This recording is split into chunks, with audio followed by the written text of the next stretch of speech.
Assalamu alaikum habibati, and welcome to another Arab Man Reacts. This is my second time reacting to La Llorona. the very first time I reacted to it, it was Angela Aguilar, and I remember this stage was set up in the most hauntingly beautiful way. And today we get to watch and listen to her alongside Natalia Lafourcade. Natalie, her name is Natalia. Natalia Lafourcade, and someone new, Aida Cuevas. I'm just gonna call her Aida because that's an Arab name. It's spelled exactly the same way we say Aida.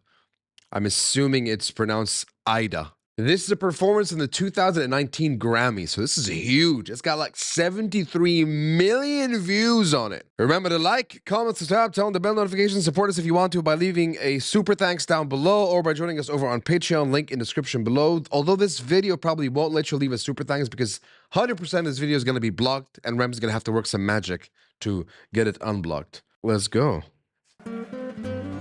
Let's go. Oof. It's starting so exactly the same as I remember it.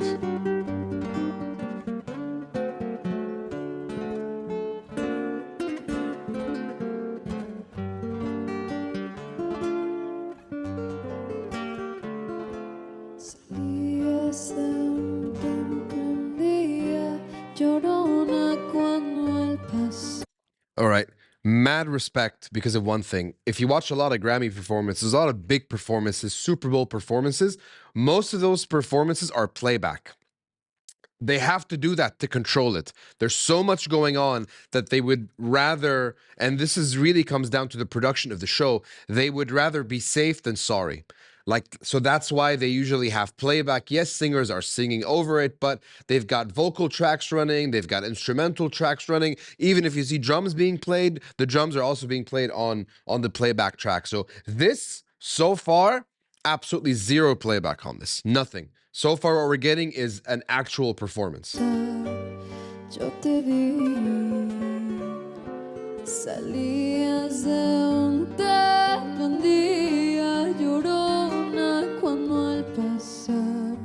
Llorona.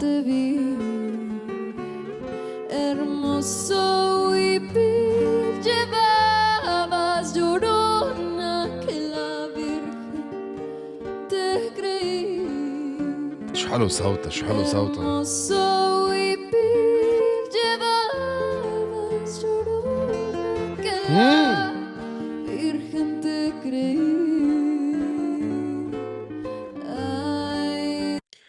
Those are the coolest in-ear monitors I've ever seen. They're like diamond-studded in-ear monitors. That's not an earring in her ear. That's an in-ear monitor. So she's listening to the guitars in that. She's listening to her voice in that. Her own private mix. Every singer on earth usually has in-ears or stage monitors or a mix of both. But those are bright and shiny.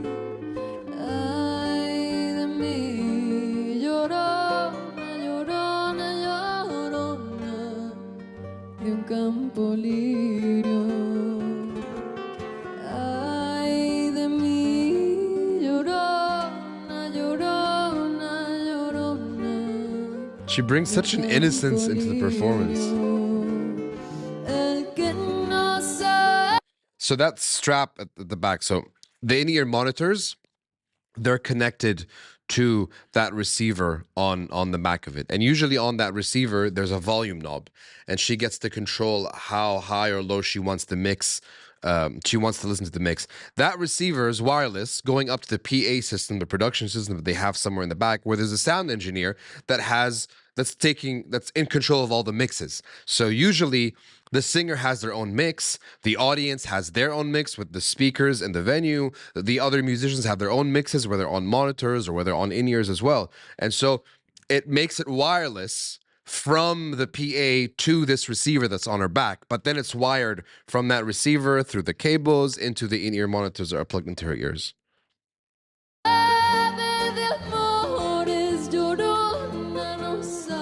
So that right there is the stage monitor that they've got down there. I don't know if they have in-ears. Like when we used to play with monitors exclusively. We'd never use in-ear monitors. And there's a pro and a con to that. When you don't have in-ears, you're part of the raw experience of it all. You know, if someone cracks a joke at you down in the audience, you can hear that, and you can just go ahead and interact with them. When you have in-ears, you can't really listen to. You're really listening more into the mix inside your ear. You're a little disconnected from it. The con from this is that if you perform exclusively with on-stage monitors and you don't use in-ears, the music's loud. It's so loud that you end up getting, what is it called? Tinnitus? Is that what it's called? I think it's called tinnitus, which is like that ringing in your ears that happens all the time. And you sort of go deaf. Like I'm not saying I'm deaf, but I speak louder than other people because I can't hear myself speak because my ears have fatigue over years and years of me using only stage monitors.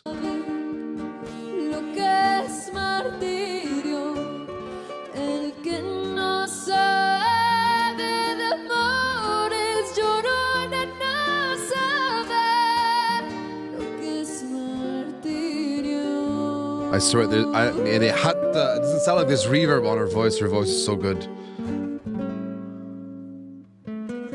Nominated this year for Best Latin Pop Album, please welcome Natalia Lafourcade. Your Highness.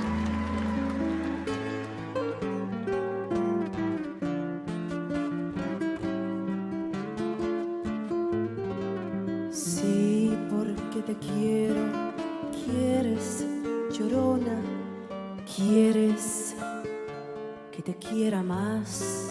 So it's really cool that vocally in the beginning it's innocent and earnest, and when Natalia comes in, it becomes serious and determined. Sí, porque te quiero, quieres, Llorona, quieres que te quiera más. Like there's so much maturity to it. Te he dado la vida, Llorona, ¿qué más quieres? Quieres más.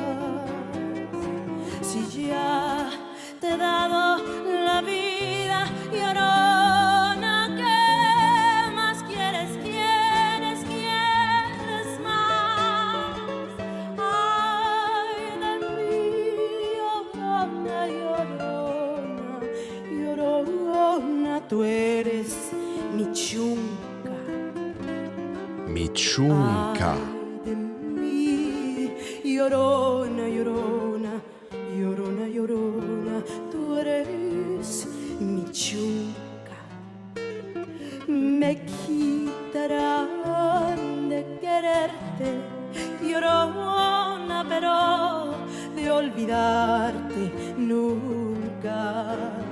Me quitarán de quererte, Llorona, pero de olvidarte nunca. Like, I want to pause and say so much, but Adam, it's so good.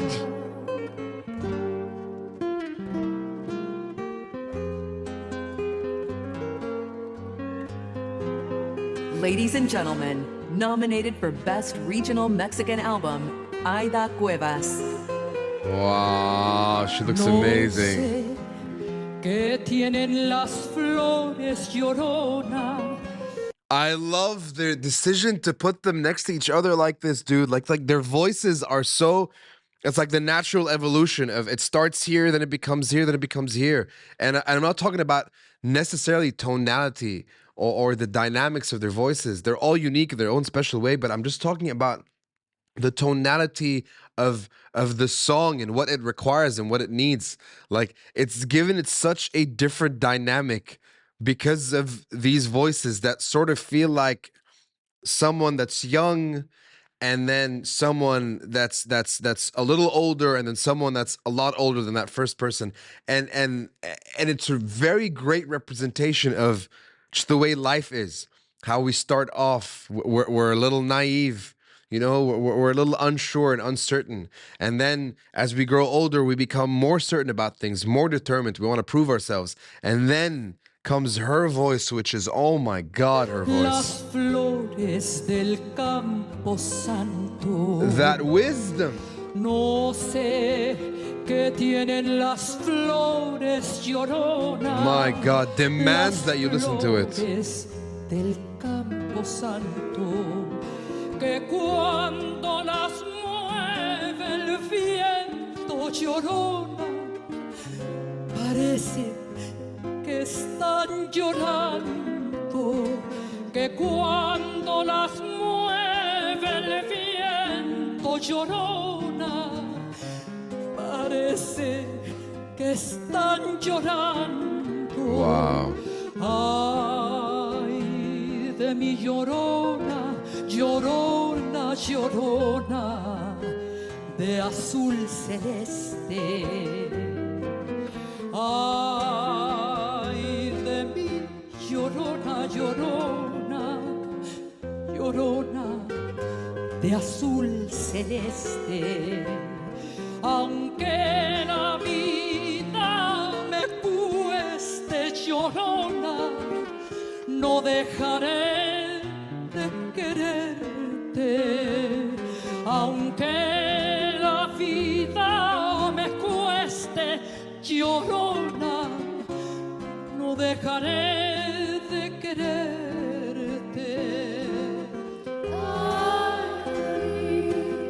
Ay de mí, ay de mí,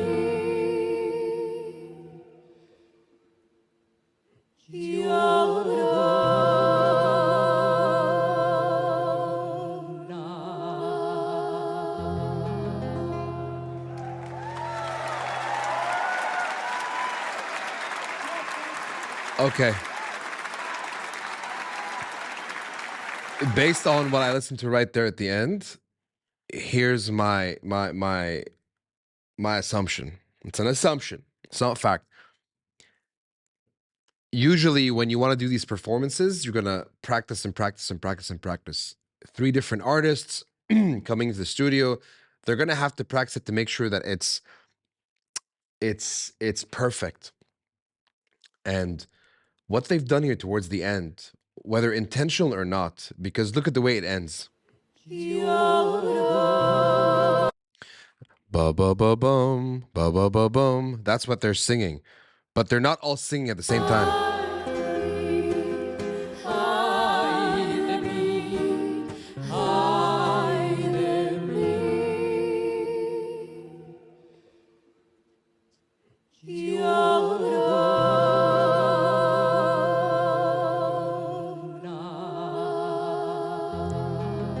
Oh my God, if they did this intentionally, it's so good.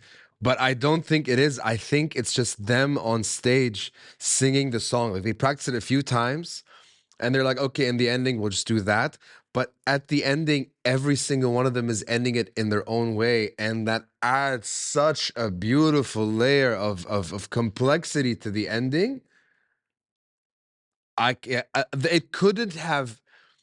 It couldn't have ended better. Like, had they all been singing in unison, it wouldn't have sounded that good. It wouldn't have been that impactful an ending. But on a personal note, I would listen to this entire performance again and again and again just to get to that last part. Because at the very end, the last 20 seconds of the song, you get a really nice, crisp vocal harmony from the 3 of them. And then it ends in that beautiful fashion. And that's not something that you get anywhere else in the song. Each and every single one of them got to sing it on her own start to finish. That's what you get out of it. And every time you do it again, you get to discover something new and something new and something new. I'm going to ask you a question. If you had to pick one voice out of the 3 of them to listen to this song to, only one voice, who would you pick? Angela, Aida, or Natalia? Who would you pick? Angela's voice is so good too.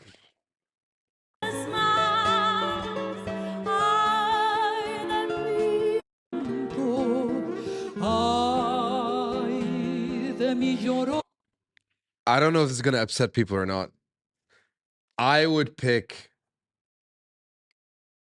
absolutely pick Angela to sing this song. I don't know if it's because her version's the one I listened to first, because I've done a reaction to her doing this. I don't know if that's why it's like stapled in my head. It's her song. but there's just something about her voice, dude. That innocence in the beginning of it is just, it's too good. It's too good. And I need it. I need to listen to it with that innocence. I think what I want to do right now is dive into Aida. She sings songs with such reverence. It's not even a word, but I just can't explain it any other way. All right, you guys, thank you so much for watching. Remember to like, comment, subscribe, turn on the bell notifications. Support us if you want to by leaving a super thanks down below, even though this video probably won't allow it, or by joining us over on Patreon, link in the description below. If this video is blocked, it will be available over on Patreon for all the patrons to watch. بحبكن كتير. Enjoy the rest of your day. And if you haven't watched it yet, check out our retrospective on Juan Gabriel. I'm going to leave it in a pinned comment down below. I love you. Catch you later. Salamat.